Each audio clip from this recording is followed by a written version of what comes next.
ലിസ്റ്റാ madam. Electric Muhammad എന്ന് വിളിക്കുന്ന ഹംസ മുഹമ്മദ്. നമസ്കാരം മാഡം. തോരപ്പൻ ബാസ്റ്റൻ എന്ന് വിളിക്കുന്ന സെബാസ്റ്റ്യൻ. നമസ്കാരം മാഡം. ടൈഗർ എന്ന് വിളിക്കുന്ന ശ്രീനിവാസൻ. നമസ്കാരം മാഡം. എന്നെ കൊണ്ട് ഇനി ഒരു ശല്യം ഉണ്ടാവില്ല മാഡം. കോയ. നമസ്കാരം. കരുമാടി. നമസ്കാരം. രവി. നമസ്കാരം മാഡം. മിന്നൽ എന്ന് വിളിക്കുന്ന വാസു. ഞാൻ ആരാന്നറിയോ? എന്റെ ചേട്ടൻ ആരാന്നറിയോ? രാഷ്ട്രീയത്തിന്റെ നെടുചൂടാ മന്നനാ. വരുന്ന ഇലക്ഷനിൽ ഞാൻ കൗൺസിലറാ. ഒരുപാട് തുള്ളിയാലുണ്ടല്ലോ, നിന്നെ നശിപ്പിക്കും ഞാൻ.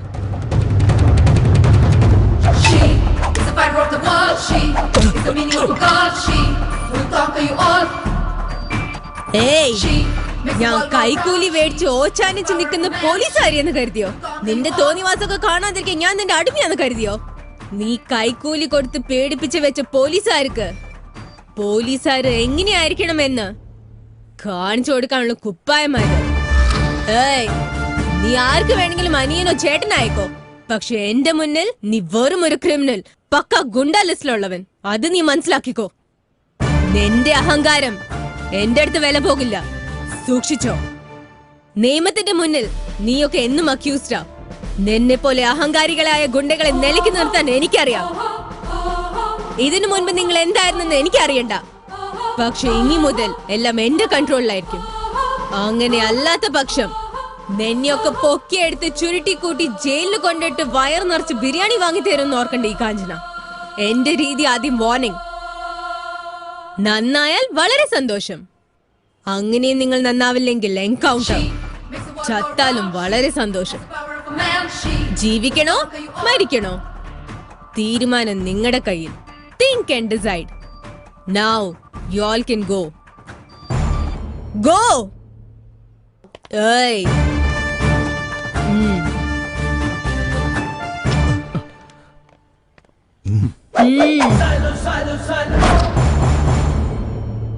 കാക്കി വസ്ത്രം ധരിച്ചവർക്ക് കടമയായിരിക്കണം ദൈവം, സ്റ്റേഷനായിരിക്കണം അമ്പലം, ജനങ്ങൾക്ക് ചെയ്യുന്ന സേവയായിരിക്കണം പൂജ. ലോ ആൻഡ് ഓർഡർ ആണ് പ്രസാദം എന്ന് കരുതുന്നവളാണ് ഞാൻ.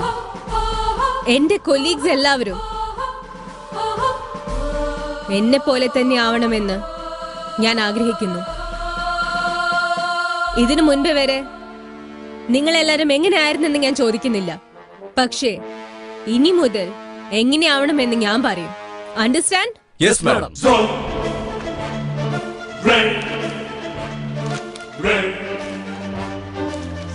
ഈ ക്രിമിനൽസ് എല്ലാം എന്താ ഹാജരാവാത്തത്? അലക്സ്, സ്ലം മണി, ഇവർക്കൊക്കെ എന്ത് പറ്റി? അത് പിന്നെ ഇപ്പൊ അവരെവിടെ ഉണ്ടാവാ?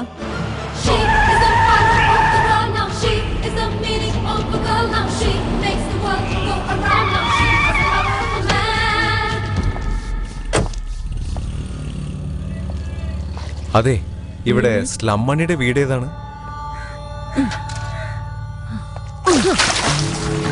മാഡം, ഈ കോളനിയിലുള്ളവരെല്ലാം ഇങ്ങനെയാ. പോലീസുകാരെ കാണുന്നതേ അവർക്ക് ഇഷ്ടമല്ല. Go and search. ഡോ, അലക്സ്, സ്ലം മണി, ഇവരുടെയൊക്കെ വീട് എവിടെയാ? നിന്നോടാ ചോദിക്കുന്നത്. എവിടെയാ അലക്സിന്റെയും സ്ലം മണിയുടെയും വീട്? പറയുന്നുണ്ടോ? അല്ലെങ്കിൽ എന്താണ് നിന്റെ മുഖത്തൊരു പുച്ഛം? സ്ലം മണിയുടെ അലക്സിന്റെ വീട് എവിടെയാന്നല്ലേ എന്നോട് ചോദിച്ചോണ്ടിരിക്കുന്നത്?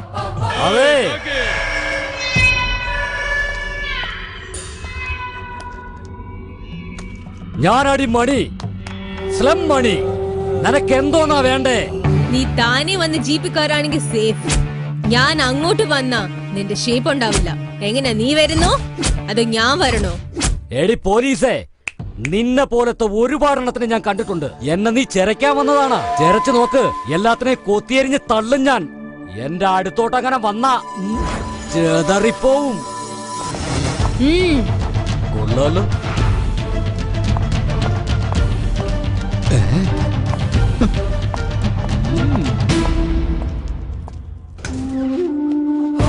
സാധാരണ ആക്ഷൻ എടുക്കുന്നതിന്റെ മുന്നേ വാൺ ചെയ്യുന്നത് എന്റെ ശീലമാണ്. എണീറ്റ് വാടാ.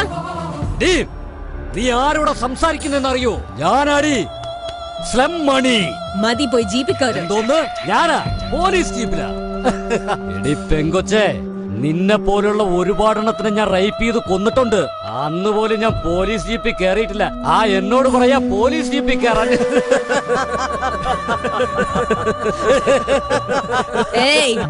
പോയി ജീപ്പിൽ കയറ്. കേറിയില്ലെങ്കിൽ നീ എന്തോന്ന് ചെയ്യൂടി? കേരളത്തിന്റെ ജീപ്പിലേക്ക്. എടി കൊച്ചേ, നിനക്ക് ജീവനോടെ വീട്ടിലെത്തണമെന്ന് ആഗ്രഹമില്ലടി? എന്താണ് ഇവിടെ കിടന്ന് ചെലക്കുന്നേ? അൽത്താഫ്, ആ ദൈവം ജീവൻ തരും. അൽത്താഫ് എന്ന ഈ ദൈവം ജീവൻ എടുക്കും. മാറ്. കാക്കിയുടെ മണവേ എനിക്ക് ഇഷ്ടമല്ല. അന്വേഷിച്ച് കണ്ടുപിടിക്കുന്നതിന്റെ മുന്നേ നീ തന്നെ വന്നു അല്ലേ? എന്റെ കയ്യിൽ നിന്ന് കിട്ടുന്നതിന്റെ മുൻപ് നീ തന്നെ പോയി ജീപ്പിൽ കയറ്. മര്യാദക്ക് ഇവിടെ നിന്ന് പോവാൻ നോക്ക്. ഇല്ലെങ്കിൽ ഇവിടെ വെച്ച് എല്ലാവരും ചേർന്ന് നിന്റെ ബലാസംഗ ചെയ്ത്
മാഡം, ഇവ മരിച്ചു. ഇവനും ചത്തുപോയി മാഡം. തീവ്രവാദികൾ മരിച്ചാൽ നാട് രക്ഷപ്പെടും, ഗുണ്ടകൾ മരിച്ചാൽ സമൂഹവും. ഇവന്മാരെ അറസ്റ്റ് ചെയ്തിട്ട് എന്ത് കാര്യം? അതേ സാക്ഷി, അതേ ലോയേഴ്സ്, അതേ കോടതി. ഇവരെ മോചിപ്പിക്കും. വീണ്ടും ഇവിടെ വന്ന അക്രമങ്ങൾ തുടങ്ങും. അതേ പോലീസ്, അതേ കോടതി ഇവരെ രക്ഷപ്പെടുത്തും. ഇവന്മാരെ കൈയോടെ കൊന്നു കളയണം.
നീ എന്താ വിചാരിച്ചു വെച്ചിരിക്കുന്നേ?